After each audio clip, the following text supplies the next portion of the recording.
What made the weird kid at your school weird? Kid smelled like he bathed in cat pee every day. Hissed at anyone who came near him. Used to run through the hallways from class to class. Threat to kill me in a computer lab because I used Internet Explorer instead of Firefox. I'm on his side about not using Internet Explorer. He shit himself regularly, deliberately. Man, what a power move. I respect that. End any argument with this one neat trick. People hate him. Pants hate him. He walked around like Master Chief. Even teabagged the ground randomly, all while holding an invisible assault rifle. He truly thought he was a dirt bike. He would run through the halls jumping off of lockers and make the shifting gears noises with his mouth. Absolute mad lad. He always carried around a briefcase, but never opened it. Sat on the briefcase during lunch, classes, etc. It was like the nuclear football, always in his hand or he was sitting on it. He carried it onto the stage during graduation, got his diploma. Right as he was leaving the stage, he opened it up, and dumped a bunch of confetti on the principal. I guess it was the long con? No one questioned why he was carrying it on stage. He was on a hair trigger, would snap and threaten people. Suspended multiple times. 2 memorable incidents were when we freaked out at an art teacher, went to his locker and came back with a bullwhip. He made that thing snap and sent everyone running. She barricaded herself in the supply room. Another time someone made the mistake of teasing him about something and everyone laughed, and he pulled a knife and screamed, "Who wants to the first to die?" He was expelled and I'm not sure what became of him. He would have full conversations, arguments, and sometimes physical altercations with a brick column in the middle of the cafeteria. Who usually won? I don't think anyone won those. They usually made up though, as they would chat like normal the next day. There was a kid at my high school who never talked. It wasn't that he couldn't speak, or that he only spoke to his close friends, he just wouldn't speak to anyone. Teachers didn't call on him because they knew he didn't talk. When a substitute would come in and try to call on him, there was always some kid who would have to explain, "Ricky doesn't talk." If you asked him a question, he would just look at you. It was weird and some people would take offense to his silence. But eventually everyone realized that was just his thing and rolled with it. The only time he spoke was when we had to present individually in class. On those days people would get really excited if they had a class with him because hearing him talk was like seeing a unicorn. Weird. I didn't have any weird kids in school. Oh no. He wrote his crush's name on the wall in the bathroom, with his own shit. They caught him brown-handed. Also would freak out if someone said werewolf. He was always running around in the shape of an 8. If you just said hello to him, he started screeching and attacked you with his lunchbox, and once he ate a Kit Kat with the plastic. Heck, that makes the weird kid in my class look normal. She was afraid of cows, and if you said moo or mentioned cows, she'd freak out and attack you. I'll give it to her though, she'd even try to attack guys 3 times her size that were athletes. Sounds like she was milking it. There is a kid at my school and he can't put his laptop down. Eating lunch, on his laptop, as soon as he finishes a test, on his laptop. And we were all wondering what he could put his laptop down for. So one kid asked him. He was designing Minecraft skins and watching Minecraft videos. I was in year 10 when he came up from primary school. I don't know what was wrong with him, but he'd always pretend to be a train and chug along through the quad. People would chuckle as he went past, but he didn't care. Him and his other weird mate would just scoot on by minding their own business. When I was in year 11, one of the Scratter kids, a proper Mong, through and through, blocked his tracks and took the mick out of him. A group of us shoved him out of the way and berated him for it and encouraged Train Boy to go on his way. Ours wasn't the best school in the district, but goddamn, at least the trains ran on time. Mustard Boy. I'll never forget him. He would cover his lunch tray in mustard. Chicken nuggets? Mustard. Mexican pizza? Mustard. Breakfast for lunch? Mustard. It didn't matter what it was, he would drench it in mustard. He wasn't doing it just to make a mess of his lunch tray, he always finished his mustard food. He shit at school, weird enough. But would have the cubicle door open, he would then wipe his butt, then hold the tissue up to his face and smell it. I'd like to just add, this all happened within 30-odd seconds or so. Me and a mate were going to the toilets to smoke before next lesson. The cubicles were around the corner from the urinals.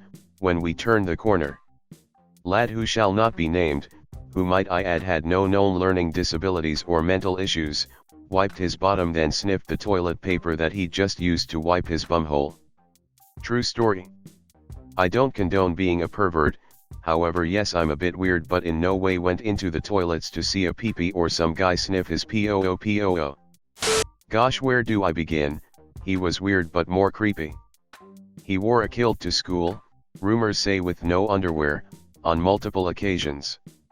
He talked about how attractive his sister was, to the point where a lot of us wondered why he moved to Minnesota from, no shit, Alabama in the middle of the school year without his sister or dad. He brought his mom's dildos and vibrators to school to try and sell them. He ended up getting expelled for that, but a lot of people say it was because of the amount of girls who came forward and said he was following them home. So this is Kid. Kid was that kid that ran to each class, with a rolling backpack in tow. He was small, had glasses, and your cliché general high school target. I'm not sure if he ran between classes because he got bullied or what, but he must have. It got to the point where he was basically on the defense all the time. I had even tried to be friends with him at one point, just because he sat by me, and he just snapped back at me. He wanted no part. I honestly think he had trust issues, and I don't blame him.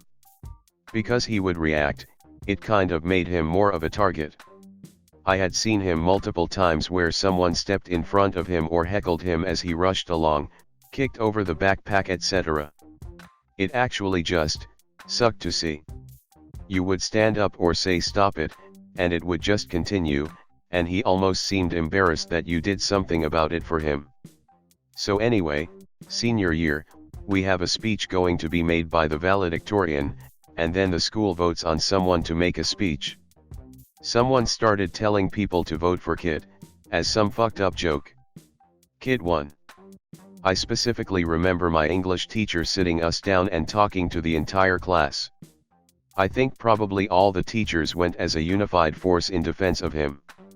They told us Kid had had a lot to deal with the last few years, and the people of this school voted for him basically as a cruel joke, but this could really be a defining moment for his high school career, and just begged us to let him have it. I think most of the people in the school weren't bullies, but all it would take is one person to ruin it. Day of graduation, Kid made a great speech. It was almost 15 years ago, so I'm sorry to say, I don't remember what he said. But the entire class, like 1,200 students, actually listened. At the end, we all cheered. Like crazy, cheered with standing applause. You could tell it was a good day for Kid. He was so happy, and maybe even relieved.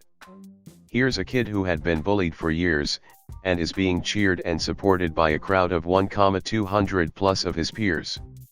No one should have gone through the bullying, and I'm sure he went up there with a lot of anxiety, but he certainly left the stage with a huge smile on his face. When I was in high school, there was this kid, let's call him Andy, who was definitely on the wrong side of the IQ bell curve. Actually, maybe not, he wasn't an imbecile, but he had no common sense. He'd act first and think later all the time. There are two particularly good stories I have regarding him, but here's the best one. We were in the band hall right before we had to set up for a football game. We were both in marching band and had our little group we hung out with and shot the shit with. He was known for being pretty gross. He was known for crop dusting people with some absolutely vile SBD paint peelers and clearing entire areas of the band hall with no trouble. He'd also do whatever you dared him to do.